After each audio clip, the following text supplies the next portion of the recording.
my talk on machine learning accelerated rarefied gas dynamics calculations based on DSMC datasets.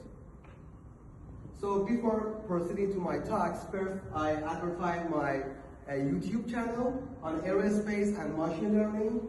So if you are interested, you can follow. I speak about aerospace courses, the course that I taught in Embry-Riddle, in UMass Amherst. Different classes are recorded and are available. Also some lectures on DSMC and machine learning and rarefied gas, and some results are available there.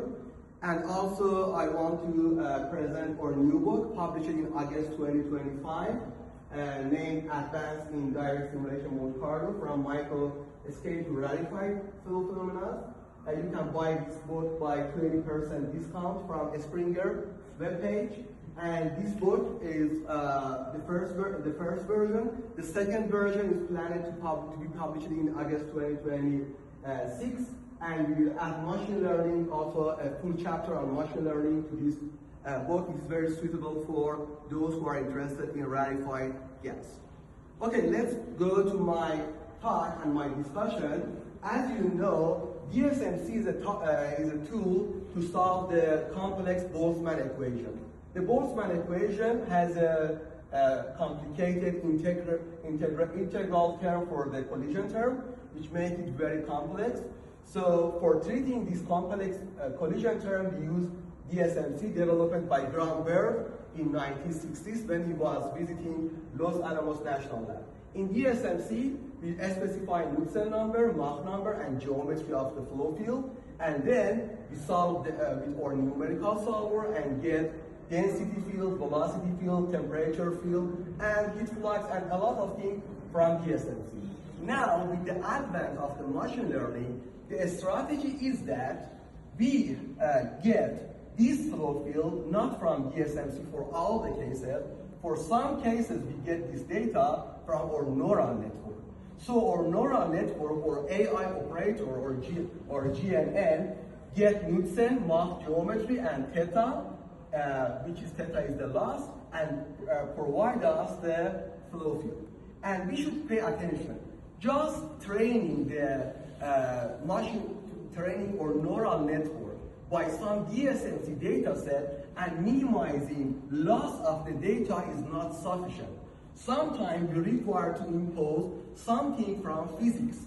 So in addition to the loss of the data to be minimized, the loss of the physics multiplied by a constant lambda should also be taken into account.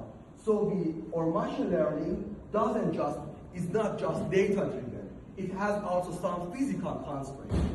So, or as I speak later. I use different type of neural networks. The most important and most advanced model that I used was DeepOnet neural network. And I provide the DeepOnet has two parts, branch network and trunk network. In the branch network, I provide Knudsen, Mach, and for example, altitude or a step altitude for the step geometry to the neural network. And for the trunk neural network, I provide a very localized data of X and Y to my neural network.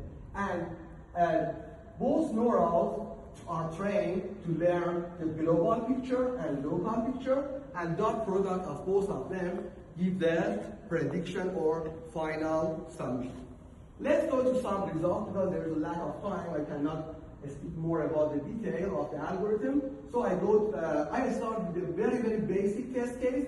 I provide this distribution for the velocity distribution function as initial distribution function and give it to my neural network. And I train my neural network to reproduce Maxwell-Boltzmann distribution, which is done by DSMC. So I provide some DSMC solution, and my neural network is able to reproduce it from this initial orange distribution to this black Maxwell-Boltzmann distribution.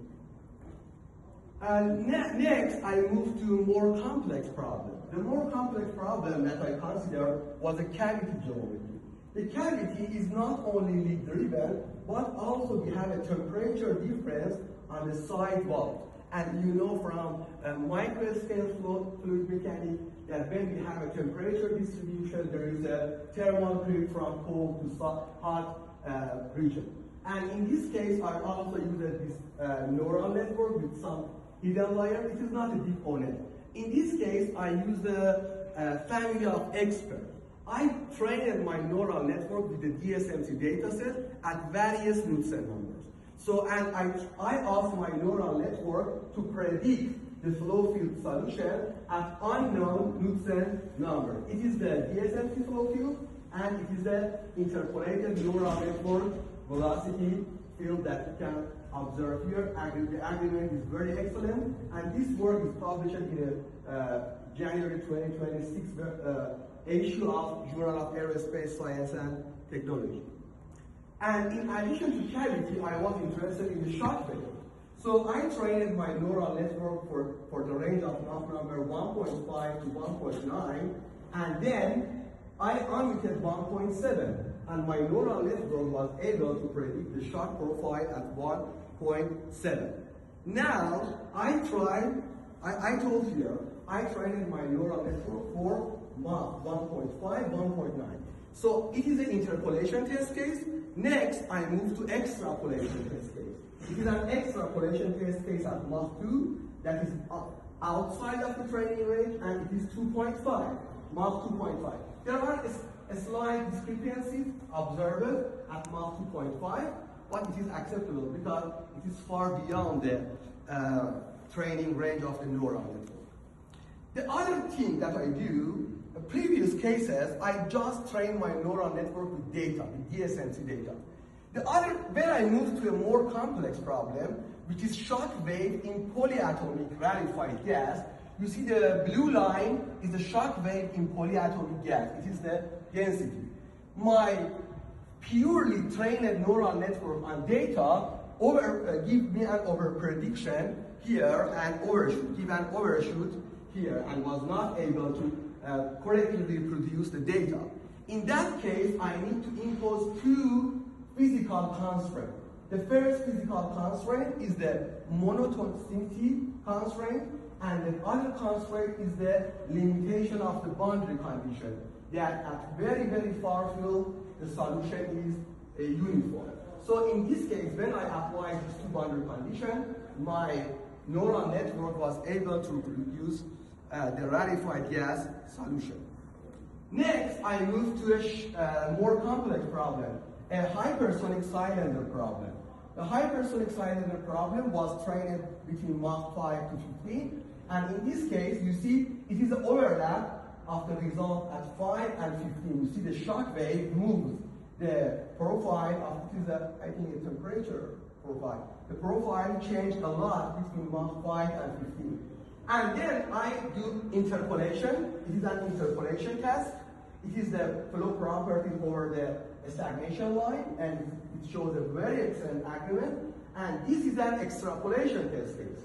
I trained it by Mach, in this case, I trained it until Mach 14 and checked for Mach 15. So the solution shows some overshoot here, but in general, it is good because it is a complex hypersonic problem. The next problem that I considered was the step geometry. The step geometry is, then I trained my neural network with the DSMC data and some physical constraint. The physical constraint is that the region of the vortex is indicated by negative velocity. There are other constraints such as vorticity and so on, but I consider this one as a suitable condition. So the agreement for the DSMC on the left and neural network was excellent, and these are the velocity. Also, I try to do some parametric change. It is a very small edge, and it is a high edge for the step geometry.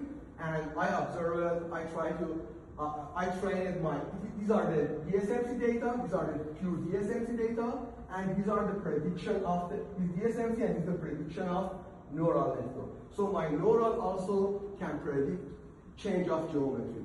Also, it is the error. You see the error is very limited to just the expansion point of the step here and here. Okay, I don't have time, so I skip the nozzle geometry, and these are the nozzle geometry that I skip. Thank you.